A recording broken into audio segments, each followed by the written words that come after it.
بسم اللہ الرحمن الرحیم اللہم صلی علی سیدنا و مولانا محمد و اصحاب سیدنا و مولانا محمد وبارک وسلم۔ السلام علیکم ورحمۃ اللہ وبرکاتہ۔ انتہائی مکرم، انتہائی محترم ناظرین، سامعین باتمکین، ARYQ TV پر پروگرام ترتیل القرآن میں میں ہوں آپ کا میزبان قاری محمد یونس قادری۔ الحمدللہ اس پروگرام میں ہم قرآن پاک کی مخصوص آیات کی تلاوت کرتے ہیں، ترجمہ، تشریح، تفسیر اور اہم نکات بیان کیے جاتے ہیں۔ ارشاد ربانی ہے اِنَّا نَحْنُ نَزَّلْنَا الذِّكْرَ وَإِنَّا لَهُ لَحَافِظُونَ، فرمایا بے شک اس ذکر کے نازل کرنے والے ہم ہیں اور اس کے محافظ بھی ہم ہیں۔ رب کائنات نے قرآن پاک کی حفاظت کا ذمہ خود اٹھایا ہے۔ الحمدللہ یہی وجہ ہے کہ جس طرح قلب مصطفیٰ پر قرآن نازل ہوا تھا، آج بھی جس طرح قلب مصطفیٰ پر قرآن پاک نازل ہوا تھا، آج بھی اسی طرح الحمدللہ اس کی تمام حرکات، سکنات، رکوع، سجود اور تمام سپارے جو ہیں الحمد سے لے کر والناس تک پورے کا پورا قرآن آج بھی اسی طرح موجود ہے جس طرح قلب مصطفیٰ پہ نازل ہوا تھا۔ سرکار دو عالم نور مجسم صلی اللہ علیہ وآلہ وسلم نے عظمت قرآن کا ذکر کرتے ہوئے فرمایا، جامع ترمذی کی روایت ہے، سیدنا ابو ہریرہ رضی اللہ تعالی عنہ سے مروی ہے، کریم آقا علیہ السلام نے فرمایا کہ قرآن پڑھنے والا جب قیامت کے دن اللہ کی بارگاہ میں حاضر ہوگا تو اس کا سفارش کرنے والا خود قرآن ہوگا، اور قرآن اللہ کی بارگاہ میں عرض کرے گا کہ مالک اس کو مزین کر، تو اسے عزت کا تاج پہنایا جائے گا۔ پھر قرآن کہے گا مالک اسے اور مزین کر، تو اسے عزت کے حلے پہنائے جائیں گے۔ پھر قرآن رب کی بارگاہ میں عرض کرے گا کہ مالک تو اس سے راضی ہو جا، تو رب کائنات قرآن پڑھنے والے سے راضی ہو جائیں گے۔ اللہ اکبر۔ پھر اس قرآن پڑھنے والے کو حکم دیا جائے گا، اے قرآن پڑھنے والے قرآن پڑھتا جا اور جنت کے زینے چڑھتا جا۔ ناظرین کرام، جنت کے ایک زینے کا دوسرے زینے کے درمیان اتنا فاصلہ ہے جتنا زمین و آسمان کا، تو جس کو جتنی آیات یاد ہوں گی وہ اتنی بلندی پر ہوگا، اور جس کو قرآن کی ساری آیات 6666 آیات یاد ہوں گی وہ قرآن پڑھتا جائے گا اور جنت کے زینے چڑھتا چلا جائے گا۔ سامعین محترم، الحمدللہ اس پروگرام میں جو اس پروگرام کے روح رواں ہیں، جس سے ہم بہت کچھ سیکھتے ہیں، ARYQ TV کے سارے ناظرین، الحمدللہ رب کائنات نے جو انہیں افہام و تفہیم کا ملکہ عطا کیا ہے، ان کے لفظ جو ہوتے ہیں، الفاظ جو ہوتے ہیں، وہ صرف سماعتوں تک نہیں بلکہ روحوں میں اتر جاتے ہیں۔ بہت بڑی علمی، روحانی، مذہبی اسکالر شخصیت حضرت علامہ محمد شہزاد مجددی صاحب، السلام علیکم۔ السلام ورحمۃ اللہ صاحب۔ حضور آپ کو خوش آمدید کہتے ہیں۔ اور آج ہماری خوش بختی ہے کہ ہمارے ایوان میں، ہمارے پروگرام میں بہت بڑی ہستی اور جن کا شمار استاذ القراء کے اندر ہوتا ہے، اور پورے عرب و عجم کے اندر قراء نے آپ سے استفادہ کیا۔ الحمدللہ ایک طویل دورانیہ ہے قراءت قرآن کا آپ کا۔ حضور قبلہ الشاہ امام احمد نورانی رحمۃ اللہ تعالی علیہ نے انہیں ہالینڈ بھیجا، وہاں 27 سال رہے، پھر 8 سال آپ انگلینڈ میں رہے، اور پھر پاکستان میں ایک طویل دورانیہ ہے قراءت کے حوالے سے آپ کا۔ تو وہ عظیم ہستی ہیں جن کا شمار استاذ القراء کے اندر ہوتا ہے۔ ہمارے ساتھ آج ہمارے پیارے مہمان، انتہائی معتبر شخصیت، انتہائی محترم فضیلت الشیخ جناب قبلہ قاری خیر محمد چشتی دامت برکاتہ القدسی۔ السلام علیکم قاری صاحب۔ وعلیکم السلام۔ جی قاری صاحب، قبلہ آپ سے آغاز کریں گے، جی بسم اللہ کریں جی۔ اعوذ باللہ من الشیطان الرجیم، بسم اللہ الرحمن الرحیم۔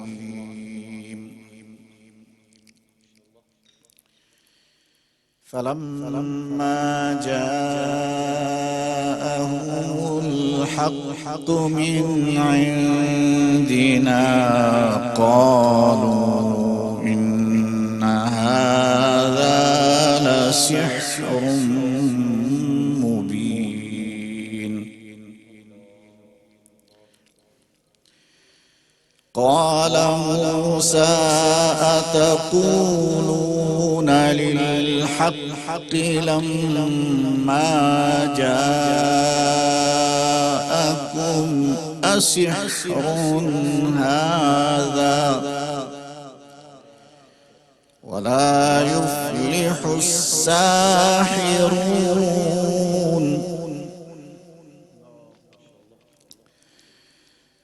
قالوا أجئتنا لتلفتنا عما وجدنا عليه آباءنا وتكون لكم الكبرياء في الأرض وما نحن لك بمؤمنين وقال فرعون ائتوني بكل ساحر عليم صدق الله العظيم سبحان اللہ سبحان اللہ۔ ناظرین مکرم، آیات بینات کی آپ نے تلاوت سماعت فرمائی ہے، اور اب ہم بڑھتے ہیں اس کے ترجمہ کی جانب، تشریح کی جانب اور اہم نکات کی جانب۔ میں ملتمس ہوتا ہوں جناب حضرت علامہ محمد شہزاد مجددی دامت برکاتہ القدسیہ سے۔ بسم اللہ قبلہ۔ جی بسم اللہ الرحمن الرحیم، الحمدللہ رب العالمین والصلاة والسلام علی اشرف الانبیاء والمرسلین وعلی آلہ وصحبہ اجمعین۔ یہ سورہ یونس کی آیت نمبر 76 سے قاری صاحب نے تلاوت فرمائی ہے، جی حضور۔ اور 11واں پارہ ہے جس میں ارشاد ربانی ہے۔ تو جب ان کے پاس ہماری طرف سے حق آیا سبحان اللہ، تو بولے یہ تو ضرور کھلا جادو ہے۔ اللہ اکبر۔ تو موسیٰ علیہ السلام نے کہا کیا حق کی نسبت ایسا کہتے ہو؟ جب وہ تمہارے پاس آیا کیا یہ جادو ہے؟ اور جادوگر مراد کو نہیں پہنچتے، یہ قرآن کا فیصلہ ہے۔ اللہ اکبر۔ لا یفلح الساحرون، بے شک بے شک۔ پریشانی ہوتی ہے، سحر جو ہے بندے کو پریشان کر دیتا ہے، بیمار کر دیتا ہے، اس کو ڈی ٹریک کر دیتا ہے، جی لیکن قرآن کا فیصلہ یہ ہے کہ آخری کامیابی حق کی ہے، سحر کی نہیں ہے۔ ہاں، اللہ اکبر اللہ اکبر۔ ساحرین جو ہیں، جادوگر ہیں، یہ مراد کو کبھی نہیں پہنچتے، کامیاب کبھی نہیں ہوتے، یہ قرآن کہتا۔ اور جب یہ کہا گیا جی تو بولے کیا تم ہمارے پاس اس لیے آئے ہو کہ ہمیں اس سے پھیر دو جس پر ہم نے اپنے باپ دادا کو پایا، اور زمین میں تم ہی دونوں کی بڑائی رہے، اور ہم تم پر ایمان لانے کے نہیں۔ اللہ اکبر۔ اور فرعون بولا ہر جادوگر علم والے کو میرے پاس لے آؤ۔ جی یہ واقعہ جو ہے بڑا معروف واقعہ ہے قرآن پاک کے اندر۔ جی حضور۔ جب حضرت سیدنا موسیٰ علیہ نبینا علیہ الصلاۃ والسلام آپ کے مقابلے کے لیے، فرعون نے ظاہر ہے بہت سارے ہتھ کنڈے اختیار کیے تھے، ٹھیک پھر اس نے اپنے پاس موجود جادوگروں کو حاضر کیا ٹھیک۔ اور جادو اور سحر کے ذریعے کوشش کی جی کہ جو پیغام حضرت جناب موسیٰ کلیم اللہ علیہ الصلاۃ والسلام لے کر آئے ہیں اس کا معاذ اللہ رد کرنے کی کوشش کی، ٹھیک ٹھیک۔ اور یہ ہمیشہ سے رہا ہے۔ اقبال کہتے ہیں ستیزہ کار رہا ہے ازل سے تا امروز، واہ واہ۔ چراغ مصطفی سے شرار شرار ابو بولا۔ لہبی۔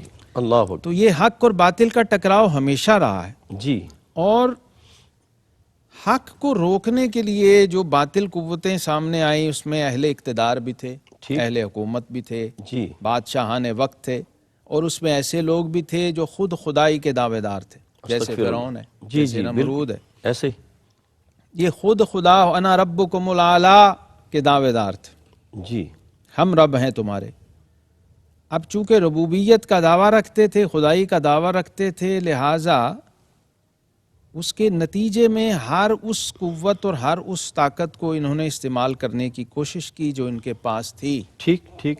اور انبیاء کرام علیہم الصلوات و تسلیمات جو حق لے کر بارگاہ الہی سے آ رہے تھے اس کو روکنے کے لیے استدراج تک یہ لوگ گئے۔ ٹھیک۔ استدراج قاری صاحب کہتے ہیں جیسے معجزہ انبیاء کرام علیہم الصلوات و تسلیمات کے ہاتھ جی۔ پہ ظاہر ہونے والا محیر العقول واقعہ ہے، ٹھیک، جو عقلوں ٹھیک۔ کو دنگ کر دیتا ہے۔ کرامت یہ اللہ کے ولی کے ہاتھ ولی پہ کے ہاتھ صادر میں۔ اسی طرح کوئی خلاف عادت واقعہ جب کسی کافر کے ہاتھ پہ ظاہر ہوتا ہے تو وہ استدراج ہے۔ اللہ اکبر۔ ٹھیک ہے ٹھیک ہے جی۔ تو اس کا امکان بھی شریعت نے بتایا ہے، ہو صحیح۔ سکتا ہے۔ آپ جانتے ہیں جی حضور داتا گنج بخش علی حجویری رحمۃ اللہ تعالی علیہ لاہور میں جب جلوہ افروز ہوئے جی جی تو جو طاقتیں آپ کے سامنے آئیں اللہ ان میں سے بھی ایک طاقت جادو کی تھی. جی جی بالکل، اس نے اڑنا شروع کر دیا اس تھا. جادوگر نے کیا کیا؟ اپنی طاقت کی، جادو کی طاقت کے ذریعے جی جی وہ ہوا میں اڑ کے چلا گیا. اللہ اکبر. اب یہ نہ معجزہ ہے نہ کرامت ہے، یہ استدراج یہ ہے. استدراج ہے. ٹھیک ہے، اس کو کہتے ہیں استدراج. ٹھیک، بالکل ٹھیک. ورنہ لوگ اس میں فرق نہیں کر پاتے کیونکہ فزیکلی اس کی صورت ایک ہی جیسی ہوتی ہے. صحیح ہے. معجزہ، کرامت اور استدراج صورت میں ہو سکتا ہے تینوں ایک جیسے ہوں، اللہ اکبر. لیکن اپنی حقیقت میں وہ بالکل مختلف ہوتے ہیں. ٹھیک ہے، اپنی اصل میں بالکل مختلف ہوتے ہیں. معجزے اور کرامت پر ہم یعنی بندہ مومن سے ہوگی تو کرامت، جی، اگر نبی سے ہوگی تو معجزہ، معجزہ، ولی اور سے ہوگی تو کرامت ہوگی، اور اگر کافر اور کافر منافق سے سے ہوئی ہوگی، منافق سے ہوگی، بے دین سے استدراج ہوگی، کہلائے گا. ٹھیک ہے، خلاف شرع کسی آدمی سے ہوگی. ممکن ہے وہ ایمان کا دعوے دار ہو ٹھیک ہے، لیکن شریعت مطہرہ کی کسوٹی پہ پورا نہیں ہے، ٹھیک ہے. تو بھی حضرات اولیاء کرام کا یہ فیصلہ ہے کہ اگر وہ ہوا میں بھی اڑے ٹھیک ہے. تو وہ مکھی ہو سکتا ہے، ولی نہیں ہو سکتا. جی اور اگر وہ پانی پہ چل کے تیرے بغیر پانی پہ چل کے جا رہا اور اس کی ایڑیاں تک خشک ہوں ٹھیک ہے. تو فرمایا وہ لکڑی کی چوب تو ہو سکتی ہے، واہ واہ واہ واہ، وہ اللہ کا ولی کیا نہیں. کہنے. مجدد صاحب بہت شکریہ. ناظرین کرام، حضور قبلہ مجدد صاحب نے بہت خوبصورت گفتگو فرمائی ہے. اور بندہ اگر ہواؤں پہ اڑتا چلتا نظر آئے لیکن شریعت پہ مطہرہ پہ وہ عمل پیرا نہ ہو تو وہ ولی نہیں ہوتا. ولی وہی ہے جو فَاتَّبِعُونِی کی تفسیر جس کے اندر ہو، اطیعوا اللہ و اطیعوا الرسول. ہمارے ساتھ رہیے، ملاقات کرتے ہیں ایک مختصر وقفے کے بعد. جی ناظرین محترم، پروگرام ترتیل القرآن میں آپ کو خوش آمدید کہتا ہوں، اور قرآن پاک کا حسین ذکر ہو رہا ہے. کریم آقا علیہ السلام کا ایک اور فرمان پیش کرتے ہوئے میں قبلہ مجدد صاحب کی جانب بڑھتا ہوں. کریم آقا علیہ السلام نے فرمایا، حضرت انس بن مالک سے مروی ہے، کریم آقا نے فرمایا کچھ لوگ اہل اللہ ہیں. عرض کی یا رسول اللہ اہل اللہ کون ہیں؟ فرمایا جو اہل قرآن ہیں وہی تو اہل اللہ ہیں. فرمایا وہ اللہ کے خاص بندے اور اللہ کے اہل اللہ ہیں. قبلہ مجدد صاحب آپ فرما رہے تھے سحر کے حوالے سے. جی استدراج. جادو کا ذکر قرآن پاک میں بہت زیادہ آیا ہے، ٹھیک ہے. تو اس مقام پر بھی ایک آیت کریمہ ہے جی سورہ یونس کی آیت نمبر 81 ٹھیک ہے. جو رد جادو کے لیے مجرب ہے. اللہ اکبر. اور یہ آیت کریمہ میں برکت کے لیے آخر میں پڑھ دیتا ہوں. فَلَمَّا أَلْقَوْا قَالَ مُوسَىٰ مَا جِئْتُمْ بِهِ السِّحْرُ. اللہ اکبر. پھر جب انہوں نے جادوگروں نے اپنا جادو ڈالا تو جناب موسیٰ علیہ السلام نے فرمایا مجھے پتہ چل گیا یہ جو تم نے حرکت کی ہے یہ کیا ہے، یہ سحر ہے، ٹھیک ہے. یہ جادو ہے. اور ان اللہ سیبطلہ، بے شک اللہ رب العزت اس کو باطل کر دے گا، اس کو زائل فرما دے گا. کیوں؟ کیونکہ ان اللہ لا یصلح عمل المفسدین، بے شک اللہ مفسدین کے کام کو کبھی بھی پائے تکمیل تک نہیں پہنچا. اللہ چونکہ یہ جادو جو ہے بیسیکلی فساد ہے، ٹھیک ہے. اور ان اللہ لا یحب الفساد، اللہ کو فساد پسند نہیں. لا تفسدوا فی الارض، اللہ فساد فی الارض کا ایک بہت بڑا ذریعہ یہ جادو ہے. اور قرآن نے اور شریعت مطہرہ نے اس کا رد فرمایا جس شکل اور جس صورت میں بھی ہو، اور ایک مسلمان کے لیے اس کو کسی صورت جائز قرار نہیں دیا، اس کو شیوہ کفار فرمایا. ٹھیک اور اس کے مقابلے کے لیے رب کریم نے قرآن پاک کو نازل کیا، اور معوذہ تین جو ہیں سورہ فلق اور سورہ ناس، خاص طور پر دونوں اکٹھی آئی ہی اس لیے تھی کیونکہ جتنے اہل حق آئے ہیں نا قاری صاحب، انبیاء کرام علیہ السلام ہوں یا اولیاء کرام، خود امام الانبیاء والمرسلین صلی اللہ تعالی وسلم، تو ان کے خلاف جو سازشیں ہوئی ہیں، ان کے خلاف جو کفر نے اور جو اہل باطل نے حربے اختیار کیے ہیں، اس میں سے ایک حربہ جادو اور سحر بھی رہا ہے. چنانچہ قرآن نے جگہ جگہ اس کی نشاندہی بھی کر دی ہے، اس کا رد بھی فرما دیا ہے، اور اپنے ماننے والوں کو وہ نسخہ کیمیا بھی دے دیا. ایک تو مجدد صاحب آپ نے فرمایا معوذتین، سورہ فلق اور سورہ ناس، یہ جو آیت کریمہ ہے یہ میں کہتا ہوں دوبارہ آپ ترتیب کے ساتھ پڑھ دیں. سورہ یونس کی آیت نمبر 81 ہے، فَلَمَّا أَلْقَوْا قَالَ مُوسَىٰ مَا جِئْتُمْ بِهِ السِّحْرُ إِنَّ اللَّهَ سَيُبْطِلُ إِنَّ اللَّهَ لَا يُصْلِحُ عمل المفسدین. یہ جادو کے توڑ کے لیے بہتر ہے. اس آیت کریمہ کو کثرت سے پڑھنا چاہیے. ٹھیک ہے جی، کثرت سے پڑھنا چاہیے. اگر خدا نخواستہ اس قسم کا کوئی شائبہ ہو کہ جادو یا اور نہ بھی ہو تو برکت کے لیے آپ پڑھتے رہیے تاکہ اللہ تعالیٰ جادو اور سحر اور اس طرح کے برے اثرات سے ہمیں محفوظ فرمائے. آمین آمین. جی قبلہ قاری صاحب، آج چونکہ ہمارا ایک طرح سے افتتاحی پروگرام بھی ہے آپ کے ساتھ، آپ کی ہوسٹنگ میں اور آپ کی میزبانی میں، الحمدللہ، اور خیر القراء عالم اسلام کے عظیم قاری اور بہت بڑے استاذ حضرت قاری خیر محمد صاحب چشتی مہاروی دامت برکاتہم العالیہ، واہ واہ واہ، نسبت چشت اور نسبت قرآن دونوں کے ساتھ آپ ہمارے ساتھ جلوہ فروز ہیں، اور سبحان اللہ، ہمارے لیے بڑی خوشی اور سعادت کی بات ہے۔ اور میں اپنے ناظرین کو بھی کہوں گا کہ آپ نے یہ لفظ سنا ہوگا اللہ والے۔ جی جی جی جی، نبی کریم صلی اللہ علیہ وسلم نے فرمایا جو اہل قرآن ہیں سبحان اللہ، ہم اہل اللہ بخاصتہ، اللہ، فرمایا یہی اللہ والے ہیں، یہی اللہ اور والے، یہی اللہ کے چنے ہوئے اور اس کے پیارے بندے ہوتے ہیں۔ سبحان تو اللہ، ماشاءاللہ قاری صاحب نے تقریباً نصف صدی گزاری خدمت قرآن میں، الحمدللہ، اور خاص طور پہ جو ہمارے پروگرام کا ٹائٹل ہے ترتیل القرآن، جی، تجوید قرآن، خدمت قرآن اور قراءت قرآن کے حوالے سے آپ کی خدمات ناقابل فراموش ہیں۔ الحمدللہ، تو میں سمجھتا ہوں کہ ہمارے لیے بڑا اعزاز ہے، ہمارے ناظرین کے لیے بڑا اعزاز ہے۔ اللہ تبارک و تعالی قاری صاحب کی برکتوں سے ہم سب کو فیض یاب فرمائے۔ آمین آمین، اب قاری صاحب کو آپ دعوت پیش جی کیجیے ماشاءاللہ، تاکہ آپ نے ایک دو جملہ کہا بڑا پیارا جی، خیر القراء ہیں جی، جی میں خیر قبلہ، القراء، سبحان اللہ سبحان اللہ، میں حضور قبلہ کیسے آپ سے ملتمس ہوں کہ بسم اللہ اگلی آیات بینات جو ہیں وہ سامعین کی نظر کریں جی، بسم اللہ جی۔ أعوذ بالله من الشيطان الرجيم. بسم الله الرحمن الرحيم. لو أنزلنا هذا القرآن على جبل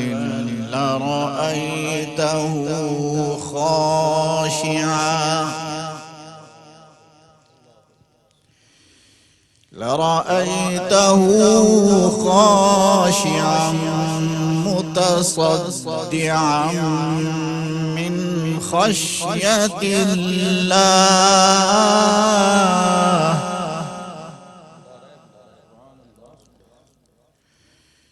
وتلك الأمثال نضربها للناس لعلهم يتفكرون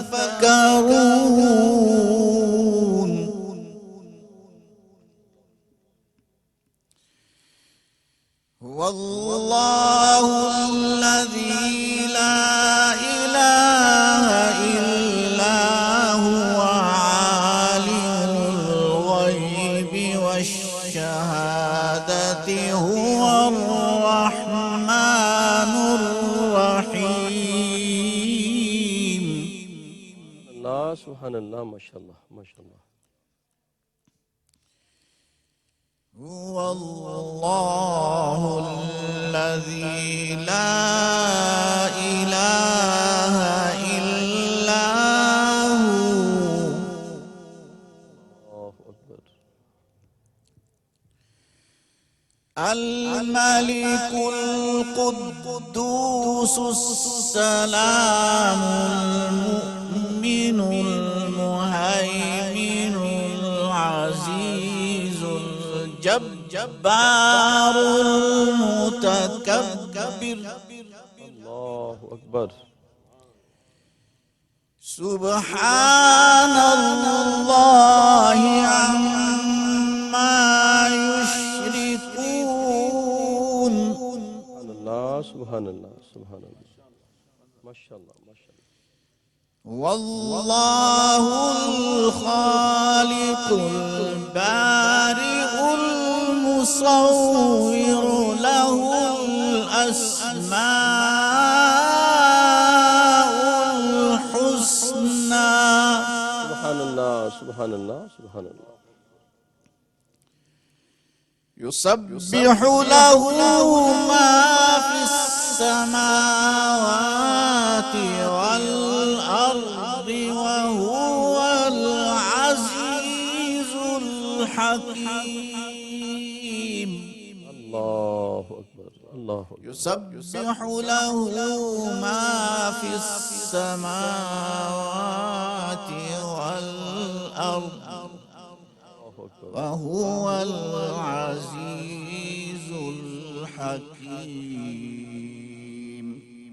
صدق الله العظيم ماشاءاللہ بارک فی سعود قبلہ کاری صاحب. ناظرین مکرم بھائی، حضور قبلہ کاری صاحب نے آیات بینات سورہ حشر کی آخری آیات پڑھی ہیں. ان کے ترجمہ، تشریح اور اہم نکات کی جانب بڑھتے ہیں. میں ملتمس ہوں جناب حضرت علامہ قبلہ مجدد صاحب سے. جی جناب شکریہ. بسم اللہ الرحمن الرحیم. سورہ حشر ہے، 28واں پارہ ہے قاری صاحب. ٹھیک ہے. اور معروف آیات ہیں جو قاری صاحب نے تلاوت بے فرمائیں. شک بے شک. اللہ رب العزت نے قرآن پاک کی عظمت و شان جو خود قرآن میں بیان کر دی ہے. تقریباً 75 اسماء ہیں قرآن پاک کے جو قرآن ہی میں آئے. اللہ اکبر، سبحان اللہ. اور قرآن پاک کے خواص، اس کی تلاوت، اس کی تاثیر اور اس کی باطنی روحانی کیفیات، اس کے جو ثمرات انسانی وجود پہ، اس کے ظاہر اور باطن پہ صادر ہوتے ہیں، جی حضور، اس کو بھی قرآن نے بیان کیا. اللہ اکبر. اور قرآن پاک کی تلاوت کے بنیادی مقاصد میں سے پہلا مقصد یہ ہے، ٹھیک، وہ ہے کہ آپ کو خشوع بالقرآن حاصل ہو. کیونکہ قرآن کہتا ہے جی، تقشعر منہ جلود الذین یخشون ربہم. اللہ اکبر. جو اللہ سے ڈرنے والے ہیں جب وہ قرآن کو سنتے ہیں تو ان کے رونگٹے کھڑے ہو جاتے ہیں. واہ واہ، سبحان اللہ.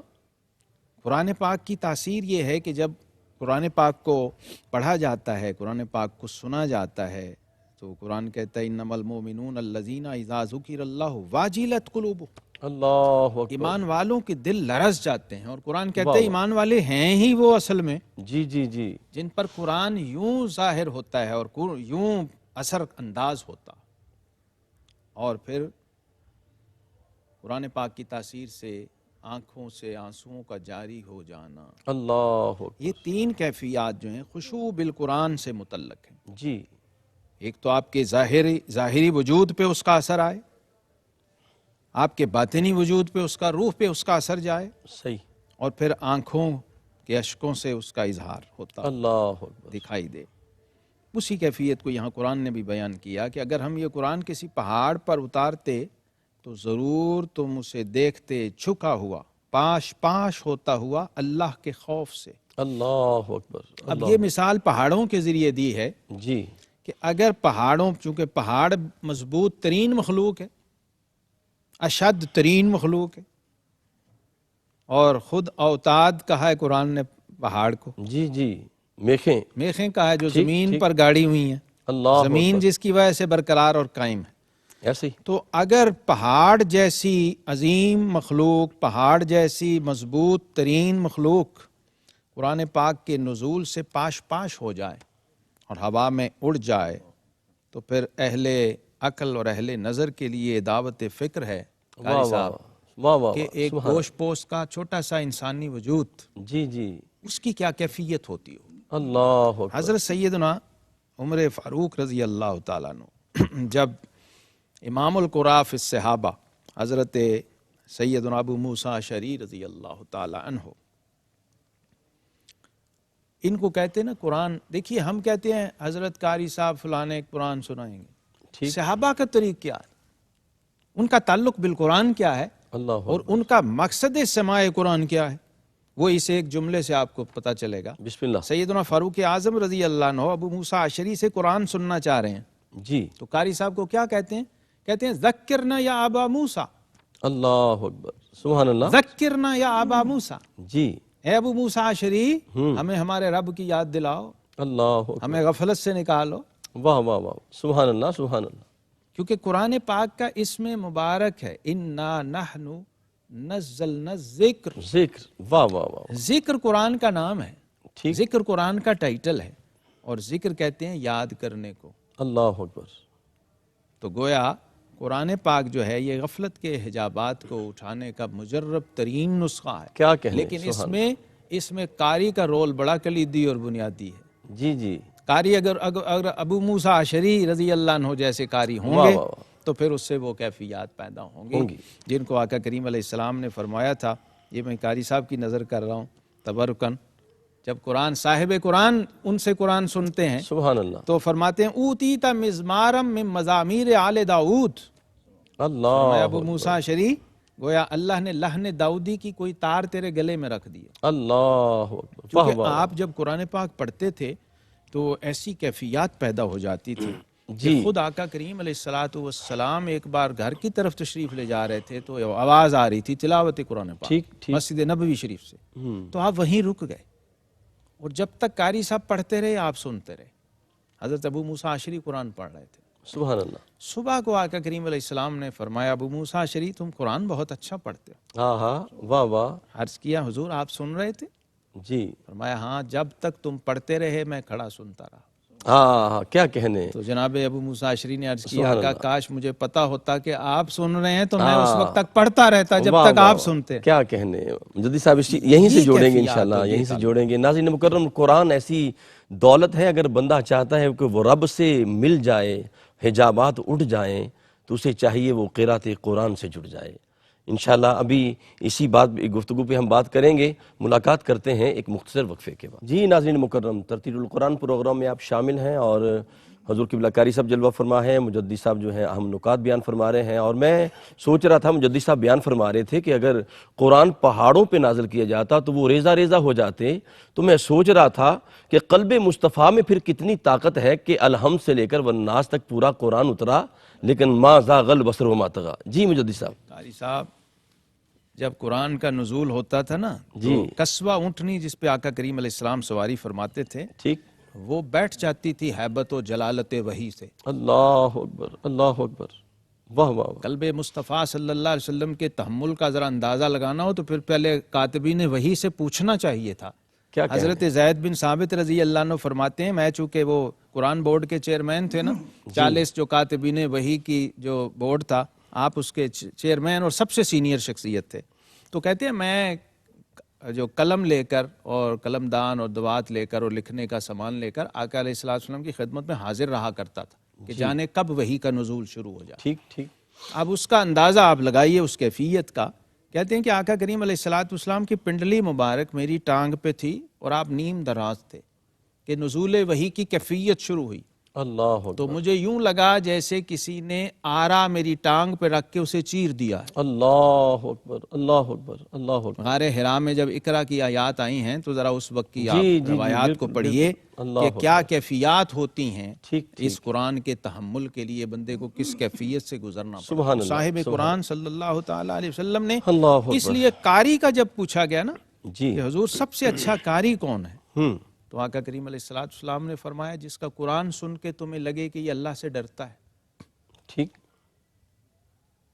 اب قرآن پرفارمنس کا یا ایکٹنگ کا یا اداکاری کا ذریعہ نہیں ہے۔ جی جی، قرآن پاک میں ہماری آپ قاری صاحب کو سن رہے ہیں، بلا تکلف قرآن پڑھ رہے ہیں۔ ہمارے اکابر کی مجالس میں یوں پلین قرآن پڑھا جاتا، حضور غوث پاک رضی اللہ عنہ کی محفل میں قاری صاحب 1 یا 3 آیات پڑھتے تھے اور سادہ، ٹھیک، لیکن ایک کیفیت ہوتی تھی، ایک حال ہوتا تھا، ایک تاثیر ہوتی تھی۔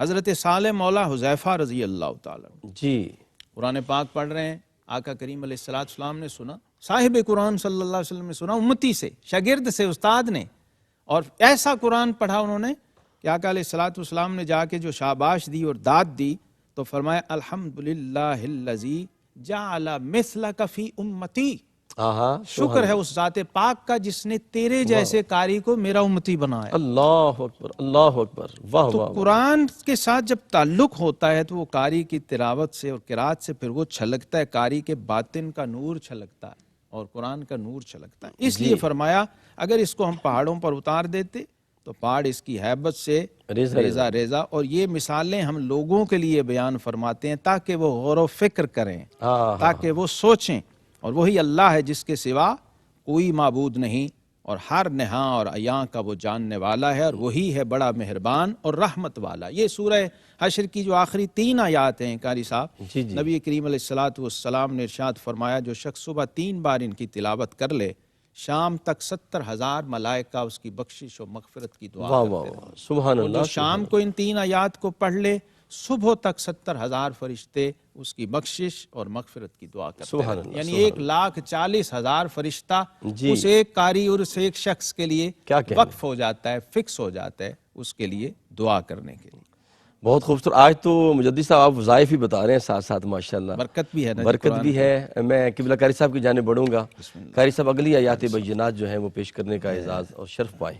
بسم اللہ جی۔ أعوذ بالله من الشيطان الرجيم. بسم الله الرحمن الرحيم. تبت يدا أبي لهب وتب ما أغنى عنه ماله وما كسب سيصلى نارا ذات لهب وامرأته حمالة الحطب سيصلى نارا ذات لهب وامرأته حمالة الحطب في جيدها حبل من مسد. صدق اللہ العظیم. کیا کہنے قاری صاحب. ناظرین مکرم، سورہ لہب کی قبلہ قاری صاحب نے تلاوت کی ہے اور مجدد صاحب کی جانب ہم بڑھتے ہیں، لیکن ایک بات میں آپ کے عرض کر دوں، جتنے انبیاء رسول اس کائنات میں آتے رہے، جب ان پہ اعتراض ہوتا تھا تو وہ خود جواب دیتے تھے. یہ امام الانبیاء کا امتیاز ہے کہ اعتراض کرنے والے کافر ہیں تو جواب دینے والا مولا ہے. جی مجدد صاحب. جی بسم اللہ الرحمن الرحیم. 30واں پارہ ہے قاری صاحب اور مشہور سورہ مبارکہ ہے. اس کا نام ہے سورہ لہب، ٹھیک، اور اس کا نام ہے سورہ مسد. جی عام طور پہ سورہ لہب ہی اس کو کہا جاتا ہے اور لکھا جاتا ہے. اس میں اس شخص کا ذکر ہے جس کی کنیت ابو لہب ہے، ٹھیک، اور یہ نبی کریم صلی اللہ تعالیٰ علیہ وسلم کا رشتے میں سگا چچا ہے. عبد العزیٰ اس کا نام ہے، جی حضرت عبد المطلب کا بیٹا ہے نبی کریم. اور کہتے ہیں کہ اس کا جو چہرہ تھا وہ ایسے سرخ تھا جیسے شعلہ لپکتا ہے، ٹھیک ٹھیک. اس لیے ابو لہب کہا جاتا تھا، اس نام سے اس کو پکارا جاتا تھا. جب آقا کریم علیہ السلام کو یہ حکم ہوا بارگاہ الہی سے کہ آپ اپنی دعوت حق کو عام کیجئے اور انذر عشیرتک الاقربین، اپنے مقرب رشتہ دار ہیں، قریبی رشتہ دار ہیں، ان کو اللہ کی طرف بلائیے اور ان کو ڈر سنائیے.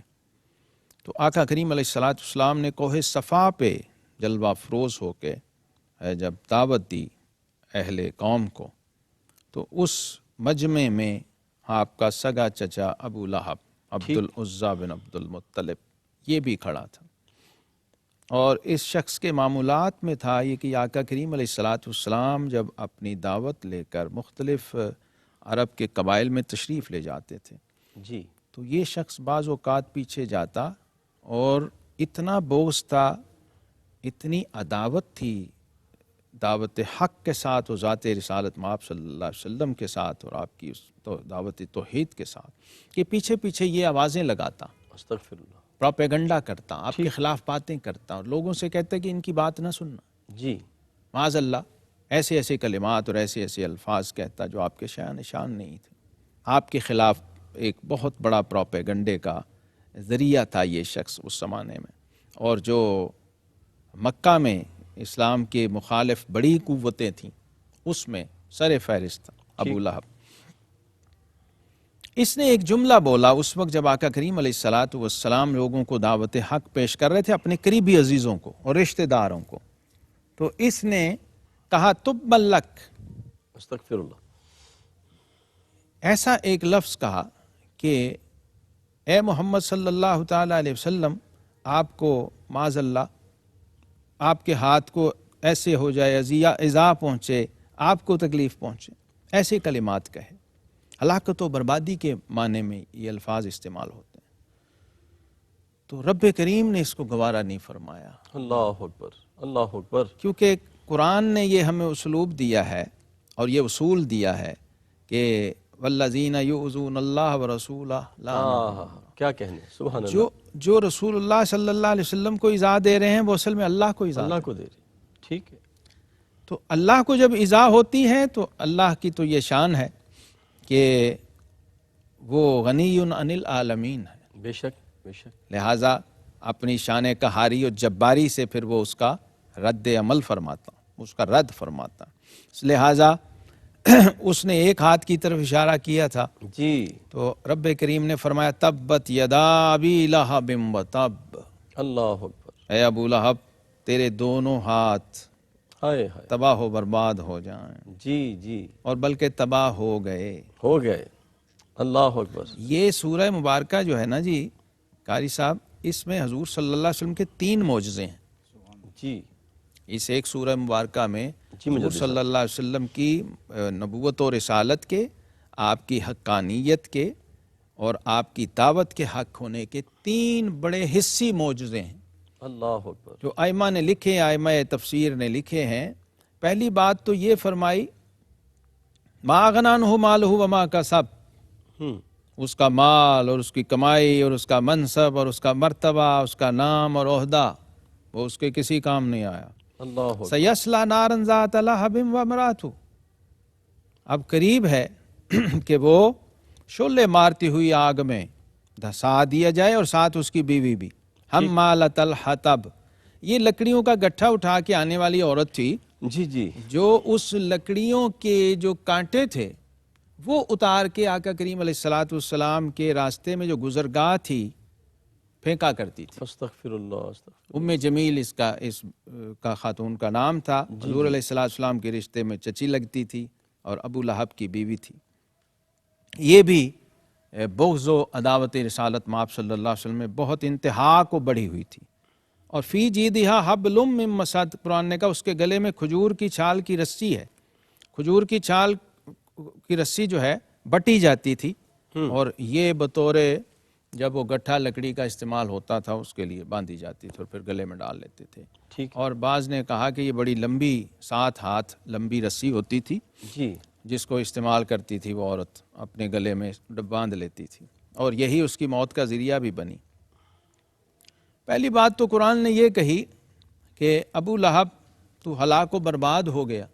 جی. اور علماء کہتے ہیں کہ جب ایک ہاتھ کی بات ہوئی، ابو لہب نے ایک ہاتھ حضور صلی اللہ تعالیٰ علیہ وسلم کے بارے میں برا کلمہ کہا تو رب کریم نے کہا ابو لہب تیرے دونوں ہاتھ تباہ و برباد ہو گئے. صحیح. اب یہ جو ابو لہب ہے اس کی زندگی میں یہ آیت سورہ مبارکہ نازل ہوئی. جی قاری صاحب قرآن کا اعجاز دیکھیے. جی مجدد صاحب. اگر وہ چاہتا، ابو لہب یہ چاہتا کہ بھئی یہ جو کچھ کہا جا رہا ہے یہ غلط ثابت ہو جائے تو وہ کر سکتا تھا. کہ جو کچھ کہا جا رہا ہے، جو کچھ محمد صلی اللہ علیہ وسلم میرے بارے میں کہہ رہے ہیں جی یہ غلط ثابت ہو جائے، وہ کر سکتا تھا. ٹھیک. لیکن قرآن کی حقانیت کا اعجاز و کمال دیکھیے کہ وہ سامنے دیکھ رہا ہے کہ یہ میرے بارے میں کہا جا رہا ہے کہ تو ہلاک و برباد ہو گیا، تو جہنمی ہو گیا اور تجھے تیرا مال اور تیرا کسب تیرے کام نہ آیا، تیری بیوی بھی جہنم میں، لیکن اسے کلمہ پڑھنے کی توفیق نہیں ہوئی. وہ اللہ مسلمان نہیں ہوا. اللہ یہ قرآن کا اعجاز تھا، بے شک. یہ قرآن کی حقانیت تھی. اور پھر وہ جو عورت جس کی طرف اشارہ کیا گیا حمالۃ الحطب جس کو کہا گیا قاری صاحب، یہ وہ معاملہ ہے جس پر لوگوں نے غلط فہمی کا شکار ہو کے یہ سمجھ لیا کہ کوئی مائی تھی جو حضور علیہ السلام پہ کوڑا پھینکتی رہتی تھی اللہ اکبر. اور آقا کریم علیہ السلام جا کے پوچھتے تھے کہ وہ کہاں.